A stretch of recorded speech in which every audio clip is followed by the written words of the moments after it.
തർക്കിക്കുന്ന കാര്യം എടുത്തു നോക്കിയാൽ വളരെ നിസ്സാരമാണ്. KSRTC ബസ്സിൽ 50 പൈസ ബാക്കി കിട്ടാത്തതിന് തിരക്ക്. ഉദാഹരണത്തോടെ KSRTC ബസ്സിലെ കണ്ടക്ടർക്ക് 50 പൈസ സ്വതക്ക് കൊടുക്കാൻ പാടില്ല എന്ന നിയമമൊന്നുമില്ലല്ലോ. അങ്ങനെ നല്ല നിയമമുണ്ടാവും. അതെന്താണ് സ്വതക്കിന്റെ അളവിൽ കൊടുക്കുന്നത്? അപ്പോൾ അങ്ങനെ എല്ലാവർക്കും 50 പൈസ കൊടുക്കാൻ അങ്ങനെ ബാഗിലിട്ട് നടക്കണം വല്ല നിർബന്ധമുണ്ടോ? നമുക്ക് എന്താ 50 പൈസ സ്വതക്കാക്കി എന്തെങ്കിലും പറ്റുമോ? എന്നിട്ട് അതിന് തിരക്കൂടാ. ടിക്കറ്റ് ഉണ്ടോന്നോ കേസ് കൊടുക്കാൻ പോവാ. 50 പൈസക്ക് ആണ് സ്വതക്കാക്കിയാൽ പോരെ. മനുഷ്യൻ തർക്കിക്കുന്നത് ഇങ്ങനത്തെ കാര്യങ്ങളൊക്കെയാണ്. തിരക്കൂടിനെ എന്നിട്ട് കുറെ വർത്താനം പറഞ്ഞാൽ ഓന് തോന്നുന്നു ഞാൻ വലുതായി. അല്ല ചങ്ങായി, ചെറുതായി. അങ്ങനെയുള്ള സംഗതി. കുറച്ച് വർത്താനം പറഞ്ഞാൽ നമുക്ക് തോന്നുന്നത് ഞാൻ ഇപ്പൊ വലുതായിക്കാണ് എന്ന്. അല്ല, സംഗതി ചെറുതായിക്കാണ്. വർത്താനം പറഞ്ഞാൽ ചെറുതാകുകയുള്ളൂ, ഒരിക്കലും വലുതാവില്ല. പഞ്ചായത്ത് റേഡിയോ വലുതാവില്ല, ചെറുതാകുക. കുറെ വർത്താനം പറഞ്ഞാൽ വലിയ സംഭവം എന്നാണ് നമ്മുടെ വിചാരം. ഇല്ലേ, എത്രത്തോളം മിണ്ടാതിരിക്കണോ അത്രത്തോളം വലിയ സംഭവം അതന്നെ. അതുകൊണ്ട് മിണ്ടാതിരിക്കാൻ വലിയ വിവരം വേണം, ഉണ്ടായിരിക്കാൻ വലിയ വിവരം വേണം. വർത്താനം പറയാൻ അത്ര തന്നെ വിവരം വേണ്ട, ചെറിയ ചെറിയ വിവരങ്ങൾ തന്നെ ധാരാളമായിരിക്കും. നിറകുടം തുളുമ്പൂല എന്നാണ്. ആരക്കുടാണ് തുളുമ്പുക? നിറകുടമായിരിക്കണം നമ്മൾ, തുളുമ്പാൻ പാടില്ല. എല്ലാ വിഷയവും പറയേണ്ട സ്ഥലമുണ്ട്, അവിടെ പറയാൻ പറ്റുള്ളൂ. പറയാൻ പറ്റാത്തടത്ത് പറയാൻ പാടില്ല. എല്ലാതും പറയാനുള്ളതല്ല, എല്ലാതും അറിയാനുള്ളതല്ല, എല്ലാ കാര്യവും അറിയാനുള്ളതല്ല. വിവരാവകാശ നിയമം വന്നതിന് ശേഷം നമുക്ക് തോന്നിയതാണ് എല്ലാതും അറിയാനുള്ളതാണ്. എല്ലാതും അറിയാനുള്ളതല്ല. അറിയുന്നതെല്ലാം പറയാനുള്ളതുമല്ല, ചിലത് പറയാതിരിക്കാനുള്ളതാണ്. അതുകൊണ്ട് നാവിനെ നമ്മൾ സൂക്ഷിക്കണം. മൻ സമത നജാ ഹബീബുനാ റസൂലുള്ളാഹി മുസ്തഫായ നബി സല്ലല്ലാഹു അലൈഹി വസല്ലം പറഞ്ഞിട്ടുണ്ട്, മിണ്ടാതിരുന്നവന് രക്ഷപ്പെടുന്നതാണ്. ഏറ്റവും വലിയ രക്ഷാമാർഗം മിണ്ടാതിരിക്കുക എന്നുള്ളതാണ്. മൗനം വാചാലമാക്കുക എന്നുള്ളതാണ്. മൗനം ദിക്റാണ്. ശരിക്കും മൗനം ദിക്റാണ്. തഫക്കുറു സഅത്തിൻ ഖൈറും മിൻ അൽഫി റകഅ ഹബീബുനാ റസൂലുള്ളാഹി. ഒരു മണിക്കൂർ, സായത്തിന് മണിക്കൂർ എന്നർത്ഥമുണ്ട്. ഒരു മണിക്കൂർ ഒരാൾ അള്ളാഹുവിനെ കുറിച്ച് വെറുതെ ഇങ്ങനെ ആലോചിച്ചുകൊണ്ട് മിണ്ടാതിരിക്കൽ ഖൈറും മിൻ അൽഫി റകഅ, 1000 റകഅത്ത് നിസ്കരിക്കുന്നതിനേക്കാൾ ഖൈറാൻ. മറ്റുള്ളവരുടെ ന്യായത്തെ നമ്മൾ അറിയാതിരിക്കുകയും നമ്മുടെ ന്യായത്തെ അറിയുകയും ചെയ്യും. അവിടുന്നാണ് തർക്കം വരിക. മറ്റുള്ളവരുടെ ന്യായത്തെ നമ്മൾ എന്താ വെച്ചാൽ നമ്മൾ വേറെ ആൾക്ക് മാർക്ക് ഇടുന്നത് നമ്മളെ മാനദണ്ഡം വെച്ചിട്ടാണ്. ഞാൻ ഈ പറഞ്ഞ നിങ്ങൾക്ക് മനസ്സിലാകുണ്ടാവും എന്ന് വിചാരിക്കുന്നു. ഇതന്നെയാണ് വയത്. ഈ പറഞ്ഞുകൊണ്ടിരിക്കുന്നത് തന്നെയാണ്. ഇപ്പൊ എപ്പോഴാ ഇയാൾ വയത് തുടങ്ങാനാവും എന്ന് വിചാരിക്കണ്ട. ഇത് തന്നെയാണ് വയത്. ഈ പറഞ്ഞുകൊണ്ടിരിക്കുന്ന ഈ സാധനം തന്നെയാണ് വയത് എന്ന് പറഞ്ഞ സംഗതി. അപ്പൊ ഇനി വേറെ വരാനില്ല. ഇതെന്നത് ഇങ്ങനെ കൈ ചെയ്യാം. അപ്പൊ എല്ലാവരും ശ്രദ്ധിച്ചിരുന്നത് ഈ പറഞ്ഞ എന്താണെന്നുള്ളത്. നമ്മളെ ന്യായം വെച്ചിട്ട് വേറെ ആളെ തൂക്കുക, അയാളെ ന്യായം വെച്ചിട്ട് തൂക്കില്ല. ഇപ്പൊ ഒരു കുട്ടി നിസ്കരിക്കാന്ന് വിചാരിച്ചോളി, കാലിന്റെ വിരല് നേരെ വെക്കാതെ അങ്ങനെ വെച്ചു. എന്ത് നിൽക്കാനപ്പോ എവിടുക്കപ്പം അങ്ങനെയൊക്കെ നിൽക്കിച്ചെത്ത? ഇതൊക്കെയാണ് നമ്മൾ ആലോചിക്കാം. എന്തേ നമ്മളെ വിവരം വെച്ചിട്ട് ആ കുട്ടി നടന്നതാണ്. ഓന്റെ വിവരം വെച്ചിട്ട് അതന്നെ ധാരാളം. ഇവിടെ എന്താ സംഭവിക്കണത്? നമ്മളെ വിവരം വെച്ചിട്ടാണ് ബാക്കിയുള്ളവരെ അളക്കണത്. അത് പറ്റൂലല്ലോ. നമ്മളെ ന്യായം വെച്ചോ നമ്മുടെ വിവരം വെച്ചോ ഒരാൾ അളക്കാൻ പാടില്ല. അയാളുടെ ന്യായവും അയാളുടെ സ്ഥാനവും അയാളുടെ വിവരവും വെച്ചിട്ട് അയാളെ അളക്കണം. അപ്പോഴാണ് അയാൾ മുത്തക്കയാണോ അല്ലേന്ന് കിട്ടുള്ളൂ. എല്ലാ കാലത്തും മുത്തക്കീങ്ങളുണ്ടാവും. റമദാൻ നോമ്പോണ്ട് ഉണ്ടാകേണ്ട ഏറ്റവും പ്രധാനപ്പെട്ട മാറ്റം 4 ആണ്. 1 തഖ്വ, 2 തവക്കുൽ, 3 സബ്ർ, 4 ഈമാൻ. 4 കാര്യങ്ങളാണ് നോമ്പോണ്ട് കൂടേണ്ടത്. എല്ലാ കാലത്തും മുത്തക്കീങ്ങളുണ്ടാവും. മുത്തക്കീങ്ങളില്ലാത്ത ഒരു കാലം ഉണ്ടാവില്ല. പക്ഷെ എല്ലാ കാലത്തെയും മുത്തക്കീങ്ങൾ ഒരുപോലെ ആയിരിക്കില്ല. ഇപ്പൊ ഇങ്ങനെ ആൾക്കാർ വാട്സാപ്പിൽ ഇങ്ങനെ അല്ലാതെ അയക്കുന്നുണ്ട്. പണ്ടത്തെ കാലത്ത് മൂല്യന്മാര് TV-ക്കെതിരായിരുന്നു, വീഡിയോക്കെതിരായിരുന്നു. കല്യാണത്തിന് വീഡിയോ എടുത്താൽ ബദൽ ഇതുണ്ടാക്കിയിരുന്നു. ഇപ്പത്തെ മൂല്യന്മാര് സ്വന്തമായിട്ട് യൂട്യൂബ് ചാനൽ തുടങ്ങിയിട്ട് എല്ലാവരും സബ്സ്ക്രൈബ് ചെയ്യാൻ പറയാണ്. എനിക്ക് സ്വന്തമായിട്ട് ചാനലൊന്നും ഇല്ല കേട്ടോ. സ്വന്തം ചാനലില്ല. എന്റെ പ്രസംഗം ഏത് ചാനലിലേക്കും കൊടുക്കാം എന്ന അനുമതിയാണ്. ആർക്കും ആണെങ്കിലും കൊടുക്കാം. കൊടുത്തത് തന്നെ പിന്നെയും കൊടുക്കാം, കട്ട് ചെയ്തിട്ടും കൊടുക്കാം, പീസാക്കിയിട്ടും കൊടുക്കാം. ഇനി അതല്ലെങ്കിൽ അതിന് ട്രോളിംഗ് ആയിട്ടും കൊടുക്കാം. ഒരു വിരോധമില്ല, ഒരു പ്രശ്നമില്ല. സ്വന്തമായിട്ട് ചാനൽ. എന്താ പറയാൻ കാരണം? എന്താ നിങ്ങള് സ്വന്തമായിട്ട് ചാനൽ ഉണ്ടാവുന്നതിന് ഞാൻ എതിരല്ല എന്ന് പറയാനാണ്. ഇല്ല, പക്ഷെ ഞാൻ എതിരില്ല. എന്തുകൊണ്ട്? എല്ലാ കാലഘട്ടത്തിലെയും തത്വപരമായിരില്ല, എല്ലാ സ്ഥലത്തെയും തത്വപരമായിരില്ല, എല്ലാ സമയത്തെയും തത്വപരമായിരില്ല. വ്യത്യാസപ്പെടും. ഇപ്പൊ നമ്മോടൊരാൾ പറഞ്ഞു വിചാരിക്കുക, ഒരു പള്ളി, ഒരു പറമ്പ്, നല്ലൊരു കൃഷി നടക്കുന്ന ഒരു പാടം. ആ പാടത്ത് ഒരാൾ പറഞ്ഞു നല്ലൊരു വീതിയുള്ള ഒരു വരമ്പുണ്ട്. ഒരാൾ പറഞ്ഞു അവിടെ ഈ വരമ്പിന് നടക്കരുത് കേട്ടോ, കാരണം ഞാൻ മിഞ്ഞാന്ന് പോരുമ്പോ അതിന്റെ ആ നടുക്ക് ഒരു ചെറിയ കിണർ, ആ കിണറിനോട് ചാരിയിട്ട് അവിടെ ഒരു വലിയ മട ഉണ്ട്, അതിലൊരു മൂർഖൻ പാമ്പിനെ കണ്ടിട്ടുണ്ട്. അതുകൊണ്ട് ഈ അയിക്കൂടെ പോരുതിട്ടോ എന്ന് പറഞ്ഞു വിചാരിക്കാം. വിശ്വസ്തനായ ഒരാൾ എന്നാ തക്കുവ പോകാതിരിക്കണം, തക്കുവ ആ വൈക്ക് പോകാതിരിക്കാനാണ്. പക്ഷെ എങ്ങനെ ആലോചിച്ച് നോക്കുമ്പോൾ നമുക്ക് കുടിച്ചാൻ വെള്ളം വേണ്ടേ? അത് ആ വരമ്പും കൂടെ പോയിട്ട് അപ്പുറന്ന കൊണ്ടുവരണം. പെരുന്നാളല്ലേ, തുണിങ്ങപ്പായം വേണ്ടേ? കുട്ടികൾക്ക് പോണ്ടി വരൂലേ? തക്കുവ വേറെ ആവും. പോകാതിരിക്കലും ഒന്നാമത് തക്കുവ തന്നെയാണ്, അതിന് തക്കുവൊന്നുമില്ല. പക്ഷെ പോണ്ടി വരൂലേ? അതിനെന്താ പോകുമ്പോഴുള്ള തക്കുവ വേറെയാണ്. അതെങ്ങനെ വെച്ചാല് ആ കുളത്തിന്റെ അടുത്ത് ഇങ്ങനെ എത്തുമ്പോ അവിടെയുള്ള ആ മഴ ഉള്ളത് അവിടെ ഒന്നിങ്ങനെ കട്ട് ചെയ്തിട്ട് ഇങ്ങനെ മെല്ലെ ഇലളകാതെ ഇങ്ങനെ ഇളകാതെ പോയതൊക്കെ അങ്ങനെ തന്നെ ആയിരുന്നു. പക്ഷെ എങ്ങനെ കാലം എവിടെ തട്ടിയിട്ട് വെച്ചിട്ടുണ്ടായി പാമ്പ് ഇങ്ങോട്ട് ചാടി. എന്നാ തക്കുവ മാറും. അടുത്ത തക്കുവ നല്ല മടക്കണമെന്ന് പറ്റിയ ഒരു വടിയെടുക്കുക. വടിയെടുത്തിട്ട് ഒറ്റ തല്ലിന് പടങ്ങട്ട് താകണം. രണ്ടാമത്തെ അടിക്ക് ബാക്കി ഉണ്ടാകരുത്. ഒന്നാമത്തെ അടി കുരുക്കണ് കൊണ്ടിട്ട് പടങ്ങട്ട് താകണം. ആ കോലത്തിൽ അടിക്കണം. ഇതന്നെ തക്കുവ. അടിച്ചതൊക്കെ അങ്ങനെ തന്നെയായിരുന്നു, കൊണ്ടത് സൈഡിലാണ്. വടിമക്കൂടി കൊണ്ട് കയറിയാല് തക്കുവ അങ്ങോട്ട് മാറും. വടിയും പാമ്പും കൂടി ഒറ്റ ഏറാണ്ട് എറിഞ്ഞുകാണ്ട് ആ അടക്കണങ്ങളെ മുന്നിൽ മക്കളും നമ്മളോട് പോരലാണ് അടുത്ത തക്കുവ. എല്ലാ കാലത്തെയും തക്കുവ ഒരേമാതിരിയല്ല, എല്ലാ കാലത്തെയും ഈമാൻ ഒരേമാതിരിയല്ല. 2022 ഏപ്രിൽ 24 മുത്തഖീങ്ങളാകാൻ വേണ്ടിയിട്ട് നിങ്ങൾക്ക് ഞാൻ നോമ്പ് നിർബന്ധാക്കി. 2021 ആൾക്കാർക്ക് നോമ്പ് നിർബന്ധമാക്കിയതുപോലെ കുത്തിബ അലൈക്കും സിയാമു കമാ കുത്തിബ അലൽ ലദീന മിൻ ഖബ്ലിക്കും ലഅല്ലക്കും തത്തഖൂൻ. നിങ്ങളെ മുൻഗാമികൾ 21 ജീവിച്ച ആൾക്കാർ 2021 98 95 50 കൂട്ടിക്കൊള്ളു. നിങ്ങളെ മുൻഗാമികൾക്ക് നോമ്പ് നിർബന്ധാക്കിയത് എന്തിന്? ഓല അന്നത്തെ മുത്തഖീങ്ങളാക്കാൻ വേണ്ടിയിട്ട്. ഇങ്ങക്കു ഞാനിതാ നോമ്പ് നിർബന്ധമാക്കുന്നു നിങ്ങളെ ഇന്നത്തെ മുത്തഖിയാക്കാൻ വേണ്ടിയിട്ട്. 2022 ഏപ്രിൽ 24 മുത്തഖീങ്ങളാവണം നമ്മള്. ഏത് കാലം? ടൗസറിട്ട് കണ്ട് അങ്ങാടി കൂടെ നടക്കുന്ന ഈ കാലത്തെ മുത്തഖിയാവണമെന്ന് മനസ്സിലല്ലേ പഠിച്ചോണേ? അച്ചാറ് തിന്നണ കാലത്തെ മുത്തഖിയായി ജീവിക്കണം എന്ന്. ഞങ്ങളവിടെ ഉണ്ട് അച്ചാറും പാടം നമ്മുടെ സ്ഥലം പുതിയ ഉണ്ടായതാണ്. ഒക്കെ ഫുള്ള് നോൽ പറഞ്ഞാൽ പിന്നെ അച്ചാറാണ്. ആ സോഡ കുടിക്കണ കാലത്തെ മുത്തഖി, ആ ടർഫിന്റെ കാലഘട്ടത്തില് മുത്തഖിയായി നിങ്ങൾ ജീവിക്കണം. അതിനാണ് നിങ്ങൾക്ക് ഏത് തന്നത്? നോൽമ്പ് തന്നത് എന്ന് പരിശുദ്ധ ഖുർആൻ. ഈ കാലത്തെ മുത്തഖീങ്ങളാണ് നമ്മൾ. അതന്നെ എല്ലാ കാലത്തും മുത്തഖീങ്ങൾ ഉണ്ടാവും. മുത്തഖീങ്ങൾ ഇല്ലാത്തൊരു കാലത്ത് ഖിയാമത്ത് നാളെ ഉള്ളൂ, വേറൊന്നുമില്ല.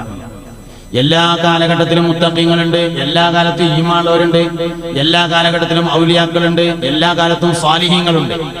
കാലഘട്ടക്കാകെ പസാദായി എന്ന് ശൈത്താന്റെ വർത്താനാണ്. എന്തിനാണ് പറയണത്? ഇനി പോകുന്നൊന്നും നോക്കിയിട്ട് കാര്യമില്ല, നേരെ ആവൂല എന്ന് തോന്നിയാൽ നമ്മളൊന്നും ചെയ്യൂല അതിന് വേണ്ടിയിട്ട്. അങ്ങനെയൊന്നല്ല, കാലഘട്ടം കേടുന്നിട്ടൊന്നുമില്ല.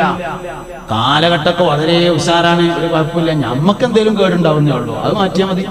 കാലത്തിനല്ലല്ലോ കുഴപ്പമുള്ളത്, നമ്മക്കാണ് കുഴപ്പമുള്ളത്. ഇതന്നെ. അപ്പൊ അതുകൊണ്ട് ഈ കാലത്ത് 2022 മുത്തഖീങ്ങളായി ജീവിക്കാൻ നമുക്ക് കഴിയണം. വർത്താനം നിയന്ത്രിച്ചു കിട്ടിയാലൊക്കെ നിയന്ത്രണമായി. മനുഷ്യൻ എന്ന ഏറ്റവും പ്രധാനപ്പെട്ട ഒരു വിഷയം ആരെന്ത് പറഞ്ഞാലും എതിര് പറയാന്നുള്ളതാണ്. ഒരാളിപ്പോ പകലാണ് എന്ന് പറഞ്ഞാല് പകലോ രാത്രിയാണ് പറയുന്നത് നമ്മൾ, ഇതാ നമ്മളെ പോലെ. എന്നാ ഒരാളിപ്പോ രാത്രിയാണ് പറഞ്ഞാലോ രാത്രിയോ പകലാണ്. ഏത് വിഷയം പറഞ്ഞാലും നമ്മൾ ഇങ്ങനെ തിരക്കൂടാണ്, തർക്കിച്ചുകൊണ്ടിരിക്കുക. ഒരു മൊലിയൊരു വയത് പറഞ്ഞാൽ നമുക്ക് പറ്റൂല, ഒന്നും പറ്റൂല. അതിനൊക്കെ നമുക്ക് നമ്മളതായ കാര്യങ്ങളുണ്ടാവും. അപ്പൊ ഒരു മനുഷ്യൻ നമ്മൾ വളരെയധികം സൂക്ഷിക്കേണ്ട ഒരു കാര്യം തർക്കിക്കാതിരിക്കുക എന്നത് വലിയൊരു ഗുണമാണ്. എന്നാ തന്നെ നാവിന് വലിയ നിയന്ത്രണം കിട്ടും, തർക്കം ഒഴിവാക്കിയാൽ തന്നെ. നമ്മൾ സംവാദങ്ങളൊക്കെ കാണും. പിന്നെ വാട്സപ്പിൽ ഫേസ്ബുക്കിലൊക്കെ ഉണ്ടാവുന്നത് ചാനൽ ചർച്ച. എന്താണ് സാധനം? തർക്കം കേട്ടിരിക്കാൻ നമുക്ക് ഭയങ്കര രസമാണ്. തർക്കം കേൾക്കാൻ നമ്മൾ ആസ്വദിക്കുകയാണ് ചെയ്യുന്നത്. വെറുതെ തർക്കിക്കാണ്. മിക്കവാറും രണ്ടു കൂട്ടർക്ക് പറയാം, ഞങ്ങൾ രണ്ടു കൂട്ടരും പറഞ്ഞത് ശരിയല്ല. വെറുതെ ന്യായം പറയുന്നത്, വെറുതെ ഇങ്ങനെ എന്തെങ്കിലുമൊക്കെ പറയുന്നത്, ന്യായം ഇങ്ങനെ ഉണ്ടാക്കും, ഇതിങ്ങനെ പറയുന്നത്, അങ്ങനെ തന്നെ സംഗതി. ഇത് നമ്മൾ പെരയിലുണ്ടാ പരിപാടി. എന്ത് വിഷയമാണെങ്കിലും അതിനൊക്കെ ഇങ്ങനെ ന്യായം പറഞ്ഞു കാണും, തർക്കിക്കാണ്. വിഷയങ്ങളെ മനസ്സിലാക്കുക എന്നുള്ളതാണ് പ്രധാനം. ന്യായം പറയുക എന്നൊരു പ്രസക്തിയില്ല. ന്യായം ഉണ്ടാകുന്നത് നല്ലതാണ്. അതായത് വിവരം രണ്ട് തരത്തിലാണ്, ശ്രദ്ധിക്കുക. വിവരം രണ്ട് തരത്തിലാണ്. ഒന്ന് തഅബ്ബുദിയായ വിജ്ഞാനം, മറ്റൊന്ന് ഇലാലിയായ വിജ്ഞാനം. അങ്ങനെ വിജ്ഞാനങ്ങൾ, വിവരങ്ങൾ രണ്ട് തരത്തിലാണ്, തഅബ്ബുദി, ഇലാലി. തഅബ്ബുദി എന്ന് പറഞ്ഞാൽ അതൊരു പിന്തുടർച്ചയാണ്. ഇലാലി എന്ന് പറഞ്ഞാൽ കാര്യകാരണ ബന്ധങ്ങളുടെ അടിസ്ഥാനത്തിലുള്ള വിവരമാണ്. ഉദാഹരണം പറഞ്ഞാൽ മനസ്സിലാവും. മൂത്രമൊഴിക്കുമ്പോൾ വർത്താനം പറയാൻ പാടില്ല. ഉദാഹരണം എന്തേ? മൂത്രമൊഴിക്കുമ്പോ എന്ന് പറഞ്ഞാല് നമ്മുടെ വായുവിന്റെ ഫോഴ്സ് മൂത്രാശയത്തിലേക്ക് ചെല്ലണം. അപ്പോഴാണ് മൂത്രം കൃത്യമായി പുറത്തേക്ക് വരിക. സംസാരിച്ചാല് വായുവിന്റെ ഫോഴ്സ് മുകളിലേക്കാണ് വരിക. അപ്പൊ മൂത്രം ശരിയായ രൂപത്തിൽ പോകൂല. മൂത്രം ശരിയായ രൂപത്തിൽ പോയില്ലെങ്കിൽ കിഡ്നി സംബന്ധമായ അസുഖം ഉണ്ടാവും. അത് പിന്നെ ഡയാലിസിസ് ചെയ്യേണ്ടി വരും. അത് പിന്നെ പ്രശ്നമാകും. അങ്ങനെ ഭയങ്കര കച്ചറയാവും. അതുകൊണ്ട് മൂത്രിക്കുമ്പോൾ സംസാരിക്കാൻ പാടില്ല. മനസ്സിലായി? ഇതിന് തൈലീലിയായ വിജ്ഞാനം എന്നാണ് പറയാം. അതേ സമയത്ത് പള്ളിയിൽ വർത്താനം പറയാൻ പാടില്ല. പള്ളിയിൽ വർത്താനം പറഞ്ഞാൽ എന്താ? തലകുത്തുണ്ടാവും, തലവേദന ഉണ്ടാവും, പനി ഉണ്ടാവും, ആരോഗ്യപരമായിട്ട് വല്ല കുഴപ്പമുണ്ടാവും. അതൊന്നും ഉണ്ടാവില്ല. എന്നാലും പറയാൻ പാടില്ല. എന്തേ? അള്ളാഹു ആലം. ഇതിനാണ് തഅബ്ബുദിയാണ്. ഇതിൽ തോന കൂലി ഏതിനെ കിട്ടുക? തഅബ്ബുദിയായ അമലുകൾക്കാണ് തോന കൂലി. എന്തിനാണ് എന്നറിയാത്ത കാര്യത്തിനാണ് കൂടുതൽ കൂലി അള്ളാഹുവിൽ നിന്നുള്ളത്. തഅബ്ബുദിയായ വിജ്ഞാനം. അപ്പൊ എല്ലാറ്റിന്റെയും ന്യായം അറിയണമെന്നില്ല. അറിയണത് അറിഞ്ഞു, അറിഞ്ഞില്ലെങ്കിൽ അറിഞ്ഞില്ല, അത്രേ ഉള്ളൂ. ന്യായം അറിയുക എന്നത് പ്രധാനപ്പെട്ട കാര്യമല്ല. തഅബ്ബുദിയായ വിജ്ഞാനത്തിനാണ് കൂടുതൽ അള്ളാഹുവിൽ നിന്ന് പ്രതിഫലമുള്ളത്. എന്താണ് ഇതിന്റെ ന്യായം എന്നറിയാത്തതിന് അതിനെന്നെയാണ് അല്ലദീന യുഅ്മിനൂന ബിൽ ഗൈബ് എന്ന് പറയുന്നത്. അതിനാണ് കൂടുതൽ കൂലി കിട്ടുന്നത്. പക്ഷെ ഇത് പഠിത്തത്തിൽ നിന്നുള്ള ഒളിച്ചുപോട്ടാവാനും പാടില്ല. പഠിക്കാതിരിക്കാനുള്ള വർത്താനോട്ടാവാനും പാടില്ല. അങ്ങനെയാണ് പഠിക്കണം. ഞാൻ പറഞ്ഞുകൊണ്ടിരിക്കുന്നത് എന്താ വെച്ചാല്, നമ്മൾ നമ്മുടെ കാഴ്ചപ്പാട് വെച്ച് മറ്റൊരാളെ വിലയിരുത്തുന്നു. ഞാൻ ഉദാഹരണം പറയാം. ഒരാളുടെ തുണി നിര്യാണിന്റെ താഴെയാണ് വിചാരിക്കാം. ഒരാളെ തുണി നിര്യാണിന്റെ താഴെയാണ്. അപ്പൊ നമ്മളിങ്ങനെ വിചാരിക്കും, നരകത്തിലെ വിറക് പോകുന്നുണ്ടല്ലേ, നല്ല ഉണങ്ങിയ വിറക, നല്ലോണം കത്തും, നടക്കങ്ങനെ. ഒരാളുടെ തുണി നിര്യാണിന്റെ താഴെ. നമ്മളിങ്ങനെ വിചാരിക്കണോ നരകത്തിലെ വിറകാ പോകണം. സംഗതി ഹദീസിലുള്ള എന്താണ്?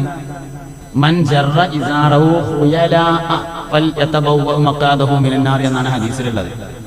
മൻ ജറ ഇസാറഹു ഖുയലാ, നിങ്ങളിൽ നിന്ന് ഒരാള് വസ്ത്രത്തെ അഹങ്കാരിയായി നെരിയാണിക്ക് താഴെ വലിച്ചിഴച്ചാൽ നരകത്തിൽ അവന്റെ സീറ്റ് റിസർവ് ചെയ്തു കൊള്ളട്ടെ എന്നാണ് ഹദീസ്. അഹങ്കാരിയായി എന്നുണ്ട് ഹദീസില്. ഇത് വേറെ ആൾക്കറിയണല്ല. ഇത് ഓന് മാത്രമേ അറിയുള്ളൂ. ഞാൻ ഇപ്പൊ എന്തിനാ തുണി താത്തിട്ടത്? പക്ഷെ താത്തിടാൻ പാടില്ല കേട്ടോ. എന്തുകൊണ്ട്? അത് മുസ്ലിം സംസ്കാരത്തിനെതിരാവും. അതുകൊണ്ട് താത്തിടാൻ പാടില്ല. മസ്അല വേറെയാണ്, എന്നെ ചെയ്യാൻ പറ്റില്ല എന്നുള്ളത് വേറെയാണ്. അപ്പൊ പിന്നെ മൂപ്പര് പറഞ്ഞതനുസരിച്ച് ഇപ്പൊ നാളെ മുതൽ നമുക്ക് താത്തിടാനല്ലോ എന്ന് തീരുമാനിക്കരുത്. നാളെ മുതൽ നമ്മൾ താത്തിടാൻ തീരുമാനിക്കാൻ പറ്റൂല. ഹുക്മ് വേറെയാണ്, അദബ് വേറെയാണ്. അദബ് സംസ്കാരവുമായി ബന്ധപ്പെട്ടതാണ്. മുസ്ലിങ്ങൾക്ക് അവരുടേതായ സംസ്കാരമുണ്ട്. ആ സംസ്കാരം ചെയ്യാൻ പറ്റുള്ളൂ, അല്ലാത്ത സംസ്കാരം ചെയ്യാൻ പറ്റൂല. അത് മസലൊക്കെയിട്ടൊന്നും പറ്റൂല. അപ്പോ ആ സംസ്കാരവും ആ അദബും പാലിച്ചുകൊണ്ട് തന്നെയാണ് കാര്യങ്ങൾ ചെയ്യേണ്ടത്. ഇപ്പൊ ഉദാഹരണമായിട്ട് നമ്മൾ എടുക്കുക, ഒരാൾക്ക് നഖം ഇങ്ങനെ നീണ്ടു വരുന്നുണ്ട്. അതിന്റെ അടിയത്തെ ചളിയൊക്കെ നല്ല എല്ലാ ദിവസവും കളഞ്ഞു വൃത്തിയാക്കും. എന്നാ അപ്പൊ നിസ്കാരത്തിന് എന്തെങ്കിലും കുഴപ്പമുണ്ടോ? ഒരു കുഴപ്പമില്ല. നല്ല ചളിയൊക്കെ കളഞ്ഞു വൃത്തിയാക്കുകയാണെങ്കിൽ നഖം വളർത്തൽ ഹറാമുണ്ടോ? ഹറാമില്ല. എന്നാലോ വളർത്താൻ പറ്റുമോ? ഇല്ല. അത് ഒരു സംസ്കാര ശൂന്യനാവും. നഖം ഇങ്ങനെ നീട്ടി വളർത്തിയാൽ 40 ദിവസം വരെ ഒന്നും കുഴപ്പമില്ല. 40 കഴിഞ്ഞാല് കറാഹത്താവും. കറാഹത്തായാല് ഓന്റെ എല്ലാ അമലിനെയും ആ കറാഹത്ത് ബാധിക്കും. നമ്മൾ വിചാരിക്കും കറാഹത്ത് പറഞ്ഞാൽ അത് കറാഹത്തല്ലേ ഉള്ളൂ. കറാഹത്തായാല് ഓൻ നിസ്കരിച്ചത് ആ കറാഹത്തിലാണ്. ഓന്റെ നോലമ്പിലും ആ കറാഹത്തുണ്ട്, ഓന്റെ സ്വതക്കയിലും ആ കറാഹത്തുണ്ട്. കറാഹത്ത് എന്ന് പറഞ്ഞാൽ നമുക്ക് തോന്നുന്നത് അത് കറാഹത്തല്ലേ ഉള്ളൂ, കോട്ടയാണ്, പോകൂല. ഈ കറാഹത്ത് ഓന്റെ എല്ലാ വിഷയങ്ങളിലും ഉണ്ടാവും. ഓൻ ഖുർആൻ ഓതുമ്പോഴും എന്ത് ഈ കറാഹത്ത് തന്നെയാണ്. ഓൻ നിസ്കരിച്ചുമ്പോഴും ഈ കറാഹത്ത് തന്നെയാണ്. ഓൻ നോലമ്പെടുക്കുമ്പോഴും ഈ കറാഹത്ത് തന്നെയാണ്. ഓൻ ഉംറക്ക് പോകുമ്പോഴും ആ കറാഹത്ത്. ഓന്റെ ഉമ്മാനെ നോക്കുകയാണ്, അത് ഈ കറാഹത്ത് തന്നെയാണ്. അപ്പൊ കറാഹത്തല്ലേ, അപ്പൊ വരാൻ പറ്റുമെന്ന് വിചാരിക്കാനോ നിർവാഹമല്ല. പക്ഷെ നമ്മൾ വിലയിരുത്തുമ്പോൾ നമ്മുടെ മാനദണ്ഡം വെച്ച് വിലയിരുത്തരുത്. അപ്പൊ ഒരാള് നിര്യാണിക്ക് താഴെ തുണി വസ്ത്രം വലിച്ചിഴച്ചാൽ നമ്മളെ മാനദണ്ഡം വെച്ച് നോക്കുമ്പോ അഹങ്കാരിയായിരിക്കാനാണ് സാധ്യത. കാരണം നമ്മള് അത് നിങ്ങൾക്ക് പറയാൻ ശേഷം മടി ഉണ്ടാവും. നമ്മളെ മാനദണ്ഡം വെച്ചിട്ട് നമ്മള് അളക്കുമ്പോ എന്തെന്നെയാണ്? അഹങ്കാരി തന്നെയാണ്. പക്ഷെ അയാളെ മാനദണ്ഡം വെച്ച് അളന്ന് നോക്കുമ്പോ അയാൾക്ക് നിര്യാണിമ കുരുണ്ട്. അത് ആൾക്കാർ കാണരുത് എന്ന് കരുതി താത്തിട്ടതാണ്, ഒരു കുഴപ്പമില്ല. അല്ലെങ്കിലോ അയാൾ അറിയാതെ ശ്രദ്ധയില്ലാതെ അശ്രദ്ധമായപ്പോൾ നിര്യാണിക്ക് താഴെ താന്നു പോയതാണ്. അല്ലെങ്കിലോ അയാളുടെ തുണി ഭീതിയേറിയതുകൊണ്ട് എടുത്തിട്ട് നിൽക്കായിട്ടാണ്. ഇതൊന്നും അഹങ്കാരമല്ല. ചെയ്യാൻ പറ്റൂല, അത് വേറെ കാര്യം. എന്തുകൊണ്ട്? മുസ്ലിം സംസ്കാരത്തോട് യോജിക്കാത്തതുകൊണ്ട്. ചെയ്യാൻ പറ്റില്ല എന്നല്ല, വിലയിരുത്താൻ പാടില്ല. ഈ വിലയിരുത്തലാണ് തർക്കത്തിന്റെ കാരണമാകുന്നത്. നമ്മുടെ മാനദണ്ഡങ്ങൾ വെച്ചുകൊണ്ട് നമ്മൾ മറ്റൊരാളെ വിലയിരുത്തുന്നു. അയാളെ മാനദണ്ഡം വെച്ചിട്ട് വിലയിരുത്തണം. അയാൾ ആരാണ്, അയാളുടെ വിവരം എത്രയാണ്, അയാളുടെ സാഹചര്യം എന്തൊക്കെയാണ്, അത് വെച്ചിട്ട് അയാളെ വിലയിരുത്തുമ്പോഴാണ് ശരിക്കും കറക്റ്റ് കാണാൻ പറ്റുക. അപ്പൊ കുട്ടിയെ വിലയിരുത്തേണ്ടത് കുട്ടിയുടെ മാനദണ്ഡം വെച്ച്, ജോലിക്കാരനെ വിലയിരുത്തേണ്ടത് ജോലിക്കാരന്റെ മാനദണ്ഡം വെച്ച്, ആലിമിനെ വിലയിരുത്തേണ്ടത് ആലിമിന്റെ മാനദണ്ഡം വെച്ച്, ജാഹിലിനെ വിലയിരുത്തേണ്ടത് ജാഹിലിന്റെ മാനദണ്ഡം വെച്ച്, ഓരോ ആളുകളെയും അവരവർക്കുള്ള മാനദണ്ഡം വെച്ചുകൊണ്ട് വിലയിരുത്തണം. നമ്മുടെ മാനദണ്ഡം വെച്ചുകൊണ്ട് വിലയിരുത്താൻ പാടില്ല. അങ്ങനെ വിലയിരുത്തിയാൽ നമ്മൾ തിരക്കും, നമ്മൾ തിരക്കും. വെള്ളിയാഴ്ച ജുമാക്ക് വന്നാൽ വരെ ഇന്ന് തർക്കമാണ്. അതേ വിഷയത്തിനും തർക്കം തന്നെ. ഔദംകാരൊക്കെ തർക്കം, കമ്മിറ്റിക്കാർ വരിസംഖ്യ വിരിക്കായിരിക്കുന്ന ഒരു സ്ഥലം ഉണ്ടാവും, അവിടെ തർക്കം, എല്ലായിടത്തും തർക്കം. മൊത്തത്തിൽ നമ്മൾ ഇന്ന് താർക്കികന്മാരായി മാറിക്കൊണ്ടിരിക്കുന്നു. അതുകൊണ്ട് നാവിനെ സൂക്ഷിക്കണം, ദാക്കിറുകളായിരിക്കണം. ഇതിന്ന് ഒഴിഞ്ഞേക്കാനുള്ള ഏറ്റവും വലിയ വഴി ദാക്കിറാവുക എന്നതാണ്. ദിക്റിൽ ഒന്നാമത്തേത് ബിസ്മി. ഞാൻ പറഞ്ഞു, എല്ലാ കാര്യങ്ങൾക്കും ബിസ്മി ഉണ്ടായിരിക്കാം, ദാക്കിറാവാൻ പറ്റും. എല്ലാ ദിക്റുകളുടെയും അടിസ്ഥാനം തവക്കുലാണെന്ന് ഞാൻ പറഞ്ഞു. മുഴുവൻ ദിക്റിന്റെയും അടിസ്ഥാനം തവക്കുലാണ്. ദിക്റിലൂടെ തവക്കുലിലേക്കും പോകാം, തവക്കുലിലൂടെ ദിക്റിലേക്കും വരാം. ഒരാൾക്ക് തവക്കുൽ ഉണ്ടായാൽ അവൻ ദിക്ർ ചൊല്ലും, ദിക്ർ ചൊല്ലിയാൽ തവക്കുൽ ഉണ്ടാവുകയും ചെയ്യും. ദിക്ർ ചൊല്ലലുണ്ട്, ദിക്ർ പറയലുണ്ട്, ദിക്ർ ആലോചിക്കലുണ്ട്. അക്സിറു ദിക്റ ഹാദിമിൽ ലദ്ദാത്ത്, എല്ലാ രസങ്ങളെയും മുറിച്ചു കളയുന്ന മരണമെന്ന ദിക്റിനെ നിങ്ങൾ അധികരിപ്പിക്കണേ. മരിച്ചല്ല റബ്ബേ എന്ന് ആലോചിക്കാതെ ദിക്റാണ്. തഫക്കുറു സഅത്തിൻ, ഒരു മണിക്കൂർ അല്ലാഹുവിനെ കുറിച്ച് ആലോചിച്ചിരിക്കൽ, ഖൈറും മിൻ അൽഫി റക്അ, 1000 റക്അത്തിനേക്കാൾ ഖൈറാണ്. ഖൈറും മിൻ ഖിയാമിൽ ലൈൽ എന്ന് വേറെ ഹദീസിലുണ്ട്, ഒരു രാത്രി മുഴുവൻ നിസ്കരിക്കുന്നതിനേക്കാൾ ഖൈറാണ് എന്ന് വേറെ ഹദീസിൽ വന്നിട്ടുണ്ട്. അപ്പോ തഫക്കുർ, ചിന്ത വലിയൊരു ഇബാദത്താണ്. മനുഷ്യന് ചിന്തിക്കാൻ വേണ്ടി പറ്റണം. ഖുർആനിൽ ഒരുപാട് സ്ഥലത്ത് ചിന്തയെ കുറിച്ച് പരാമർശിക്കുകയും ചെയ്തിട്ടുണ്ട്. വേറൊരു ദിക്റുണ്ട്, മനാഖിബുകൾ പറയുക, സ്വാലിഹീങ്ങളായ ആൾക്കാരുടെ മദ്ഹ് പറയുക എന്നുള്ളത് ദിക്റാണ്. ഉദ്കുറു മഹാസിന മൗതാക്കും, നിങ്ങളിൽ നിന്ന് മരണപ്പെട്ടവരുടെ ഗുണഗണങ്ങളെ നിങ്ങൾ പറയുക. ഇല്ലാത്ത കറാമത്ത് ഉണ്ടാക്കി പറഞ്ഞാൽ മഹാസിനാവൂല കേട്ടോ. ഉള്ള കറാമത്ത് പറഞ്ഞാൽ എന്താവുള്ളൂ, മഹാസിന് പറയലാവുള്ളൂ. ഇല്ലാത്ത കറാമത്ത് ഉണ്ടാക്കിങ്ങാണ്ട് പറഞ്ഞാൽ ഒരിക്കലും മഹാസിനാവൂല. പിന്നെ അതിൽ വേറെ ഒന്നുണ്ട്, മരിച്ചവരതേ പറയാൻ പറ്റുള്ളൂ എന്നും അതിലുണ്ട്, നല്ലതേ പറയാൻ പറ്റുള്ളൂ എന്നും അതിലുണ്ട്. ഉദ്കുറു മഹാസിന മൗതാക്കും, നിങ്ങളിൽ നിന്ന് മരിച്ചവരുടെ ഗുണഗണം പറയാന്ന് പറഞ്ഞാൽ അതിൽ എന്തുണ്ട്, മരിച്ചവരതേ പറയാൻ പറ്റുള്ളൂ എന്നുണ്ട്. ജീവിച്ചിരിക്കുന്ന ആൾക്കാരെ പറ്റിയിട്ടും അത് ചെയ്യാൻ പറ്റില്ല. മരിച്ച നമുക്ക് പറയാം, ഏതൊരാൾ വഫാത്തായാലും പറയാം. തൊട്ടടുത്ത് ബഹുമാനപ്പെട്ട സയ്യിദ് ഹൈദർ അലി ശിഹാബ് തങ്ങൾ വഫാത്തായി, അള്ളാഹു അവിടുത്തെ ദറജ ഉയർത്തി കൊടുക്കട്ടെ. അപ്പൊ നമ്മൾ ഹൈദർ അലി ശിഹാബ് തങ്ങളുടെ മദ്ഹ് പറയുക എന്നതൊരു ദിക്റാണ്. മദ്ഹേ പറയാവൂ, അതേ ദിക്റാവൂ. മഹാസിനെ പറയാവൂ, അതേ ദിക്റാവൂ. മഹാസിൻ അല്ലാതെ പറഞ്ഞാൽ ഒരിക്കലും ദിക്റാവൂല. മരിച്ചവരതേ പറയാവൂ, ജീവിച്ചിരിക്കുന്നത് പറ്റൂല. ഉദ്കുറു മഹാസിന മൗതാക്കും, നിങ്ങളിൽ നിന്ന് മരിച്ചവരുടെ ഗുണഗണങ്ങൾ പറയുക. ഒരു വാക്ക് ഞാൻ പറയാന്ന് പറഞ്ഞാൽ പിന്നെ ഒരു വാക്ക് പറയാം. ഒരു മനുഷ്യൻ മറ്റു മനുഷ്യരെ സ്വാധീനിക്കാറുള്ളത് 3 കാര്യങ്ങളെ കൊണ്ടാണ്. ഒന്നാമത്തെ കാര്യം, ആകർഷണീയമായ പ്രസംഗം, നല്ല അടുക്കും ചിട്ടയുമുള്ള ആകർഷണീയമായ നല്ല മനോഹരമായ പ്രസംഗം ആളുകളിലേക്ക് വേഗത്തിൽ ആകർഷിക്കപ്പെടും. രണ്ടാമത്തേത്, താഴേക്കിടയിലേക്ക് ഇറങ്ങി പോസ്റ്ററെ പൊട്ടിച്ച് ബക്കറ്റ് വിരിയൊക്കെ നടത്തി കൊടിയൊക്കെ പിടിച്ച് ഉള്ള പ്രവർത്തനം ജനങ്ങളിലേക്ക് വേഗത്തിൽ ആകർഷിക്കപ്പെടും. മൂന്നാമത്തേത്, നല്ല വാക്കുകൾ ഉപയോഗിച്ച് കുറിക്കുകൊള്ളുന്ന എഴുത്തുകൾ ആകർഷിക്കപ്പെടും. ഇപ്പൊ ബഷീറൊക്കെ ഉണ്ടല്ലോ, ബഷീറിന്റെ എഴുത്തൊക്കെ നോക്കിയാൽ ആളെ കണ്ടാലും ഇങ്ങനെ വീടിപ്പിക്കുന്ന ഒരു സാധനമാണ്. പക്ഷെ എഴുത്ത് ഭയങ്കരമായിട്ട് കുറിക്കുകൊള്ളുന്ന എഴുത്തുകളായിരുന്നു ആകർഷിക്കപ്പെട്ടു. അപ്പൊ മനുഷ്യർ, ഒരാള് ജനങ്ങളെ ആകർഷിക്കുന്നത് 3 ഘടകങ്ങളാണ്. ഒന്ന്, അടുക്കും ചിട്ടയുമുള്ള മനോഹരമായ പ്രഭാഷണം. രണ്ടാമത്തേത്, കുറിക്കുകൊള്ളുന്ന ലേഖനങ്ങൾ, എഴുത്തുകൾ. മൂന്നാമത്തേത്, താഴേക്കടയിലേക്ക് ഇറങ്ങിയുള്ള പ്രവർത്തനങ്ങൾ. ഇത് 3ആണ്. എന്നാൽ ഹൈദർ അലി ശിഹാബ് തങ്ങൾ അത് 3അല്ല. അടുക്കും ചിട്ടയുമുള്ള പ്രസംഗമാണോ? അല്ല.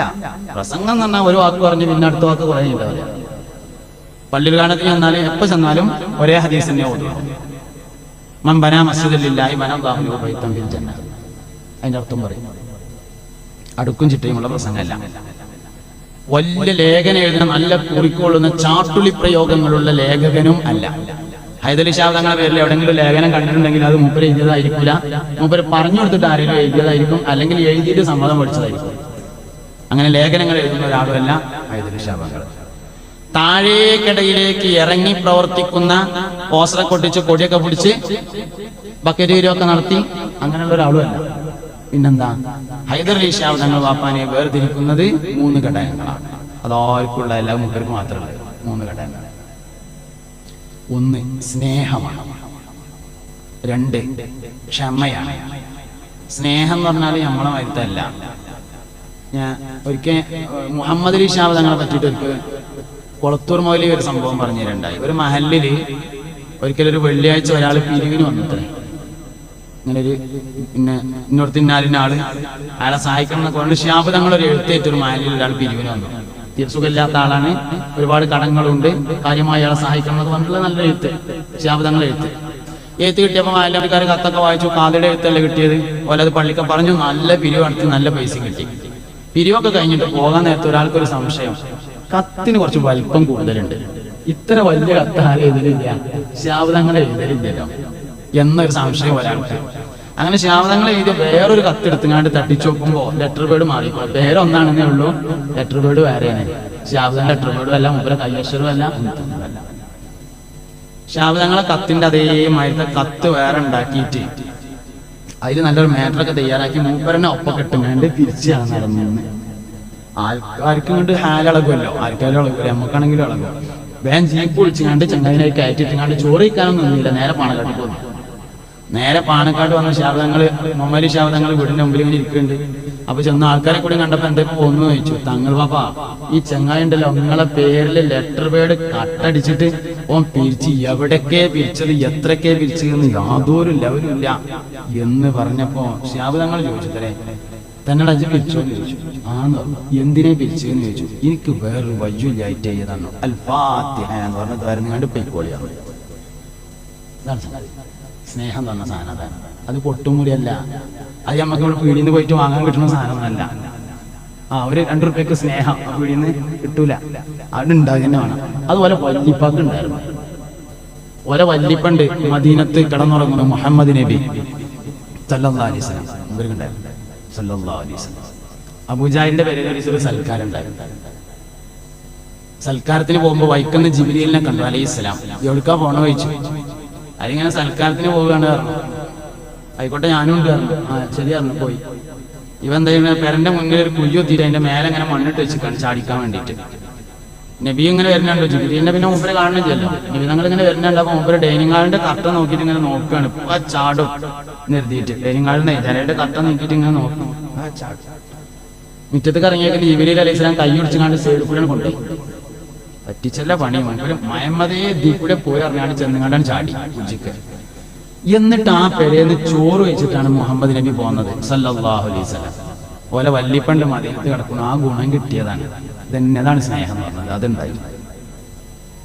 രണ്ടാമത് സഹിഷ്ണുത ഉണ്ടായിരുന്നു. സഹിഷ്ണുത എന്ന് പറഞ്ഞാൽ എന്താ നിങ്ങള്, ക്ഷമ എന്ന് പറഞ്ഞാൽ നമുക്ക് ക്ഷമ ഉണ്ട്. വാപ്പ മരിച്ചു, അല്ലെങ്കിൽ ഉമ്മ മരിച്ചു, അല്ലെങ്കിൽ വേറെ ആരെങ്കിലും ബന്ധപ്പെട്ട ആൾക്കാർ മരിച്ചു, അല്ലാതെ നമ്മളിന്ന് മരണപ്പെട്ടവർക്കൊക്കെ മഗ്ഫിറത്തും റഹ്മത്തും കൊടുക്കട്ടെ.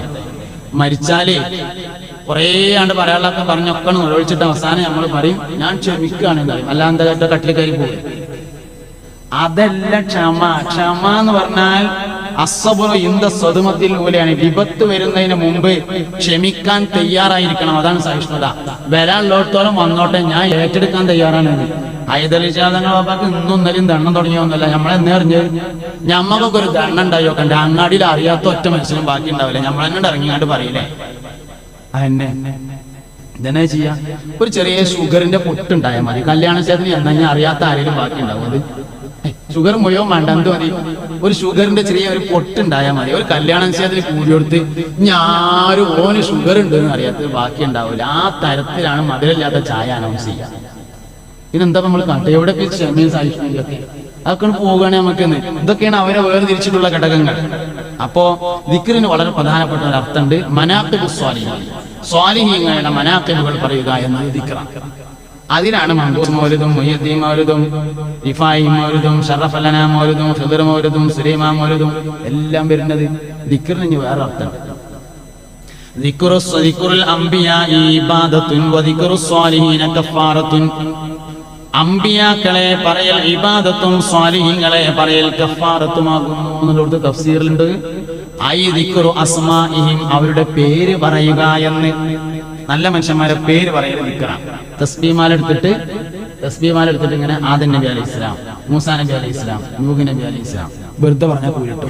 ഹും ആദമുൻ ഇദ്രീസു നൂഹുൻ ഹൂദ് സാലിഹ് വ ഇബ്രാഹീം കുല്ലും മുത്തബ ലൂത്ത് വ ഇസ്മാഈൽ ഇസ്ഹാഖുൻ കദാ യാഖൂബ് യൂസുഫ് വ അയ്യൂബ് തദാ ശുഐബ് ഹാറൂൻ വ മൂസാ അൽ യസർ ദുൽകിഫ്ലി ദാവൂദ് സുലൈമാൻ തബ. വല്യമ്മ ചെല്ലണ 15 വക ഏടിലുള്ളതാണ് ഞാൻ ചെല്ലിയത്. അത് ചെല്ലിയാൽ ടെൻഷൻ ഉണ്ടാവില്ല എന്നാണ് നിയമം. വല്യമ്മ ചെല്ലണേ 15 വക ഏടിലുള്ളതാണ് ഇപ്പൊ ഞാൻ ചെല്ലിയത്. അത് ചെല്ലിയാ ടെൻഷൻ ഉണ്ടാവില്ല എന്നാണ്. അതെന്താ വല്യമ്മ ചെല്ലണത് എന്ന് പറയാൻ കാരണം?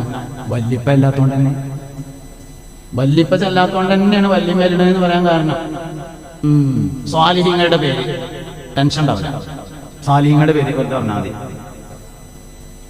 അന്തിസ്കീനി സുവാത്തിൻ വഫാത്തുൽ മുസ്തഫ ഖുയ്യിർന ഫഖ്തറിന നബിയൽ മുഖ്തഫ ആയിഷത്തും വഹഫ്സത്തും വസൗദാ സഫിയത്തും മൈമൂനത്തും വറംല ഹിന്ദും വസൈനബും കദാ ജുവൈരിയ ലിൽമുഅ്മിനീന ഉമ്മഹാത്തുൻ മർദിയ. അത് തന്നെ ഉള്ളത് വല്യമ്മ ചെല്ലണേ 15 പേര്.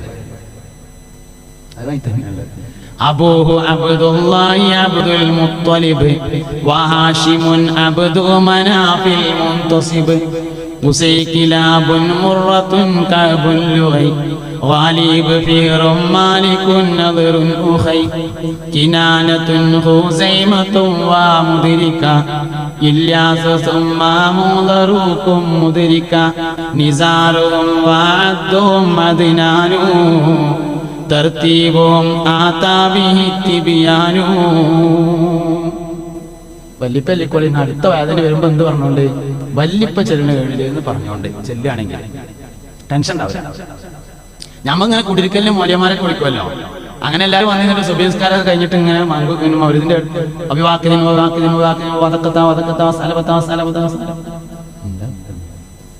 എന്താ പറഞ്ഞത്? നമുക്കൊരു പിടുത്തം കിട്ടില്ല. സ്വാലിഹീങ്ങളുടെ പേര് പറയല് ദിക്റാണേ. ദിക്റു സ്വാലിഹീന കഫാറത്തുൻ നമ്മൾക്ക് ഐ ദിക്റു അസ്മാഇഹിം, അവരുടെ അതൊരു ദിക്റാണ്. ശരിക്കും അവരുടെ പേര് പറയല് ദിക്റാകുന്നു.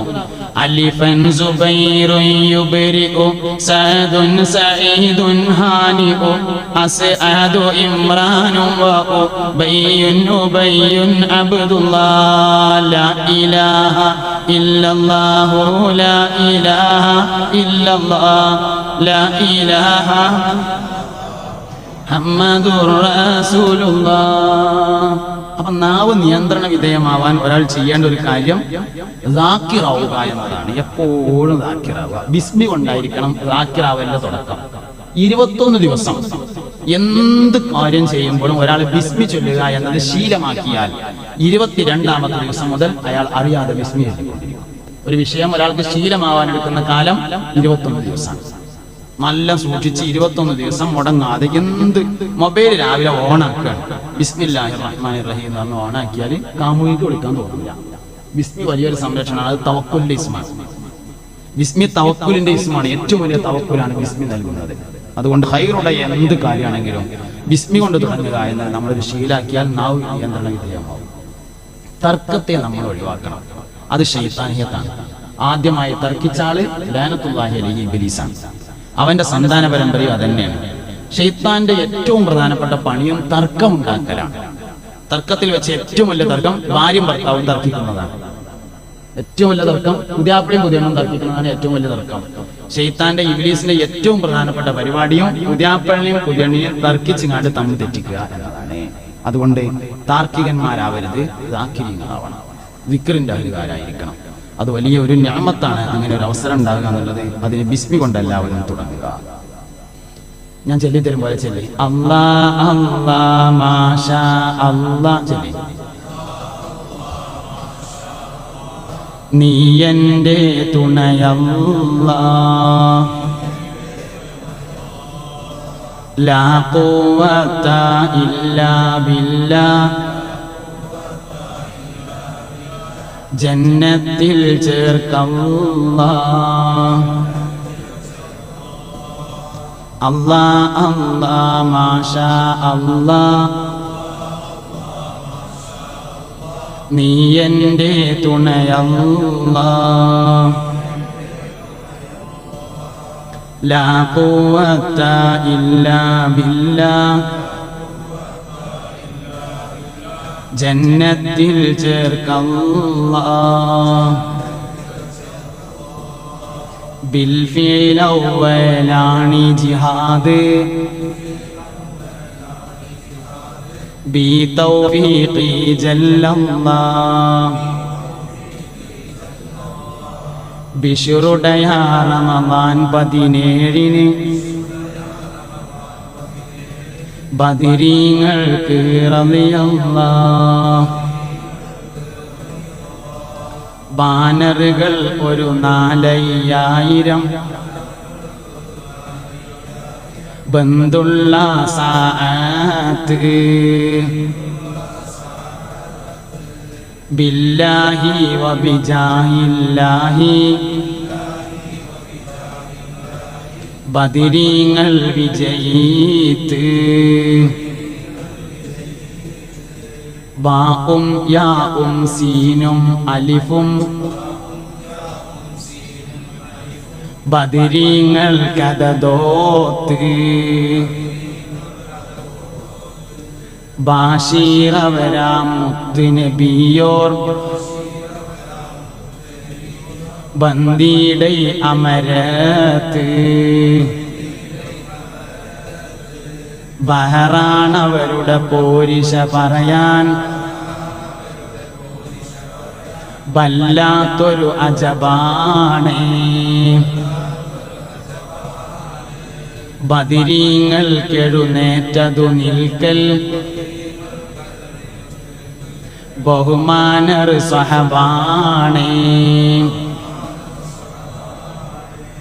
ബിശുഹദാ ഇല്ലാഹി മൗത്തിൻ, വല്ലാത്തൊരു നേരത്ത്. ഭംഗീശം ഫളിലും പൊളിയാതെ,